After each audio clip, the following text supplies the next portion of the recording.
Енді жаттанды әлсіздіктен құтылу үшін ол белгілі, біз ана әлсіздіктерімізге қарсы жұмыс істеп, содан сәл нәтиже көргенде біз оны тойлай алуымыз керек. Вау, мен өстім, мәссаған, мен не деген адаммын деген сияқты тойлай алуым керек. Сол кезде мен миым қайтадан сенеді, біз жасай алады екенбіз деген сияқты.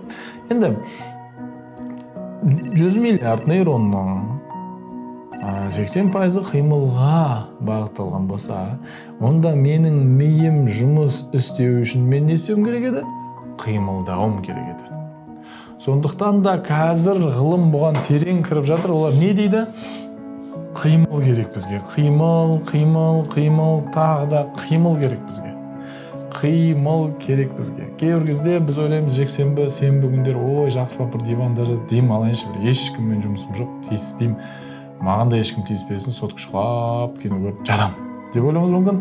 Бірақ қимыл болмаған үшін негізінде сіз дем алмайсыз. Керісінше бір түстен кейін басың ауырып, бір не болып кетті деп қаласыз.